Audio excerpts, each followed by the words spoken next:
Ebben a videóban arról fogok beszélni, hogy hogyan használják ki az álhírek és az átverések készítői a jó dolgok iránti igényünket. Ennek az első típusa, amikor valami értékes nyereményt kaphatunk, csak azzal, hogy lájkolunk egy közösségi média oldalt és mondjuk megosztjuk azt a posztot. Itt például a igazából semmit mondó nevű stílus oldal egyszer csak 72 iPhone 11-et oszt ki, csak úgy. Mennyire életszerű az, hogy kapunk egy iPhone 11-et vagy akárhányat, csak azzal, hogy lájkolunk egy oldalt, ami egyébként most jött létre néhány órával vagy néhány nappal ezelőtt, és megosztjuk a posztját, de ennyire könnyű sok embert megvezetni, mert az emberek szeretnének nyerni, szeretik a könnyű nyereményeket, és ezért még azért ezeket a dolgokat is beveszik. Sokan kaptak már Instagramon hajszárítót, különböző nyereményeket, ezt csak bejelöltek minket, hogy jaj, nyertünk valamit.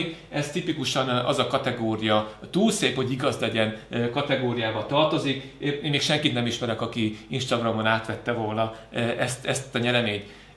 Ugyanez a túl szép, túl könnyű, ahhoz, hogy igaz legyen kategória, a nagyon megbízható Csapassad nevű oldal, akik ugye néhány nappal ezelőtt jöttek létre, már rögtön egy hatalmas nagyértékű BMW-t sorsolnak ki csak azért, hogy lájkolják a képet, meg kell osztani. Sorsolás február 24-ére írták, semmilyen sorsolás nem volt. Február 28-án is még ugyanúgy sorakoztak az osztva kommentek alatta, ahol ilyen osztva, meg ámen kommentek sorakoznak, ott azért legyünk mindig óvatosak, hogy ott valami túlpisság történhet.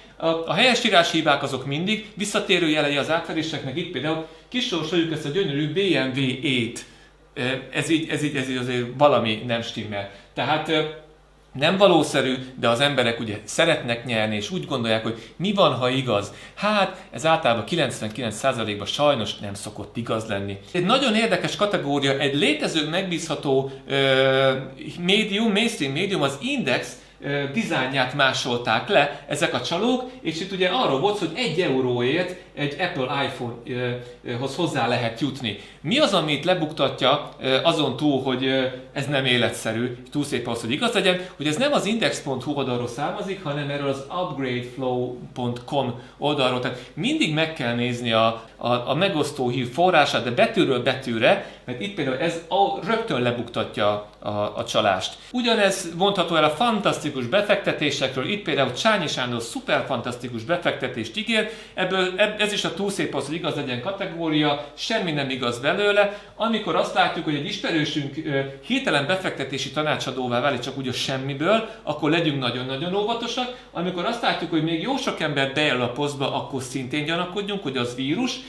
Egyébként hozzászólást is generál, ami tőle szokatlan stílus, amit egyébként a vírus írt oda, nem az ismerősünk, akkor azért szintén legyünk gyanakvóak, és ugye a link is nagyon fura, tehát ki sem tudom mondani ezt a nevet, egyáltalán nem egy megbízható oldalra utaltál, tehát ilyenkor mindig gyanakodjunk. Utóbbi időben ez elég elterjedt, hogy nagyon olcsón, valami elkobzott, vagy kiárusítani akart terméket irreálisan olcsón kínálnak. Itt is mindig átverésről van szó, tehát ezeknek sose dőljünk be. Ez a tipikus szöveg, hogy elkobozta, ez meg az meg amaz, siessen, szerezze be csökkentett áron, hát azt azért megnézném, aki ezt egyébként 1150 forintért egy ilyen tévét beszerez. Átveréses adathalász csalások közé tartozik ez az üzenet, ami látszólag a MKB bank nevében jött, mindig meg kell nézni a feladót betűről betűre. Itt például telebankár MKBHU, oké, de a vége az CO.K, hát semmi köze nincs az MKB bankhoz. Hogyha egyébként itt rendes e-mail cím jelenik meg, akkor is nagyon ajánlom, hogy a kurzort vigyük az e-mail címre, mert ott kiírhatja utána az igazi e-mail címet, ami meg nem azzal egyezik meg, ami itt megjelenik. Tehát egyre trükkösebbek amúgy ezek a csalók. Itt is a 3.700.000 forint befizetés történt csak úgy a számlánkra, és akkor nem tudnak feldolgozni, meg kell adni hozzá az adatokat, senki rá ne kattintson erre. Hogyha az egeret ide viszi valaki, akkor ugye látja, hogy milyen linket hoz föl, valószínűleg semmi köze nincsen az MKB bankhoz. Ugyanez igaz a NAV nevében küldött üzenetnek, a kedvencem a NAV megszólítása Hello. Nyilván a NAV így köszön be az embernek, tehát ez is egy átverés. Itt is ugye érdemes lenne látni a feladó e-mail címet, azt most itt nem látjuk, de ott is valószínűleg csalás, tehát itt semmi, tehát erre nem szabad erre a linkre rákattintani, de egyébként ránézésre ez a NAV oldalára vezet, de ez egy adathalász oldal lesz, hogyha erre valóban rákattint valaki. A NAV nem ír ilyen aláírást, és ha semmi más nem buktatja le, ha tényleg semmi, akkor ez a május 5-i határid kérdőjel után. Tehát a ékezethibák, elírások, karakterek, furcsa karakterek, magyartalan megfogalmazás, szokatlan megszólítás, ez mind-mind-mind átverésre utal, tehát legyünk nagyon-nagyon óvatosak. Hasonló a helyzet, amikor a Vizer 2 ingyenes jegyet kínált, ezt egy ismerősöm osztotta meg, pontosabban ő rákattintott erre az adathalász honlapra, és utána ez generálta ezt a posztot az ő nevében, tehát nagyon cseles. Ugye láttuk a Csányi Sándornál is, hogy magát generál, meg még kommentet is ír a vírus az ismerős nevében. Itt egy évforduló megünneplésére mi ez a furcsa megfogalmazás, és itt ugye semmi köze nincs a Vizer hivatalos címéhez, vizer.ezer-no.com, semmi köze nincs a Vizer hivatalos oldalához, nem szabad ennek bedőlni. Ugyanez igaz, ugyanígy a rendszer generálta ezt a hozzászólást, köszönöm a kuponomat, egyszer csak 85 000 forintos kupont csak úgy ad mindenkinek a Tesco, ez is tehát már nem életszerű, és rengeteg jele van az átverésnek. Nézzük már meg azt, hogy ugye ott, tehát ezt ki kell nyomtatni. Itt van, hogy az ön neve. Hova írom az én nevemet, amikor kinyomtatom? Tehát lesatírozom, és akkor ott valamit írok? Használati feltételek van, használati feltételek helyett, tehát ez biztos, hogy nem hivatalos kupon. Mennyire életszerű az, hogy mindenki 85 000 forintos kupont, hát ismervén az emberi természetet, akkor talicskával vinnék be az emberek a 85 000 forintos kupont a Tesco-ba. Ha még ez mindig nem elég lebuktatója, akkor ennek a weblap, a megosztó weblap címe semmi köze nincs a tesco.hu-hoz, hanem ez a tesco-hu.com nevű adathalász oldal. Tehát legyünk ezekkel nagyon-nagyon óvatosak. Aki egyébként rákattint, az egy nagyon egyszerű 3 kérdéses kérdőívet kap, hogy szokott-e a Tesco-ban vásárolni, szeretne a Tesco-ban vásárolni, fog-e még a Tesco-ban vásárolni. Egyik kedves ismerősöm mindegyikre azt válaszolta, hogy nem, és utána megkapta, hogy gratulálunk, nyert, és akkor már csak az adatait kellett volna megadnia, hogyha megadta volna.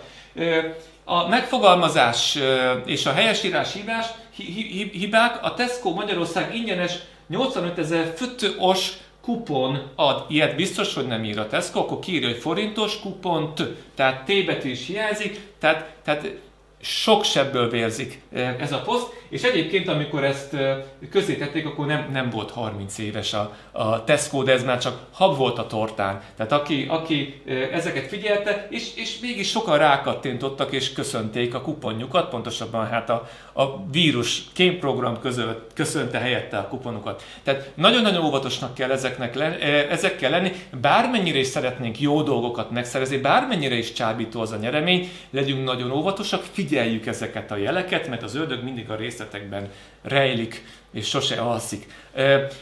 Ami túlságosan csábító és túl könnyen megszerezhető, az általában átverés. Amikor egyszerűen csak a semmiből kapunk váratlanul valami fantasztikus dolgot, átutaltak volna több millió forintot a bankszámlákra, de nem tudták. Adóvisszatérítést kapunk. Mindig gyanakodjunk, mert szinte 100% hogy átverésről van szó. Mindig figyeljük meg a weblapot betűről betűre, nem tesco.hu, hanem tesco-hu.com van, tehát minden betűt meg kell nézzük meg a küldő e-mail címét, tényleg az MKB bank küldte, tényleg úgy végződik. Vigyük oda az egeret, a kurzort az egérrel, és nézzük meg, mit ír ki igazi címnek, tehát soha semmiet ne higgyünk el, soha semmilyen adatot ne adjunk meg, ne kattintsunk ilyen linkekre, és ugye a linkeket is betűről betűre figyeljük meg. Tehát összességében azt tudom mondani, hogy körbe vagyunk véve átverésekkel és álhírekkel. Hála Istennek azért ezeknek az adathalász csalásoknak azért sok jele van, amiből ezeket észrevehetjük. Mindenkit arra buzdítok, hogy figyelje ezeket a jeleket, és soha ne higgyen el semmit elsőre, bármennyire is csábító. Köszönöm szépen a figyelmet!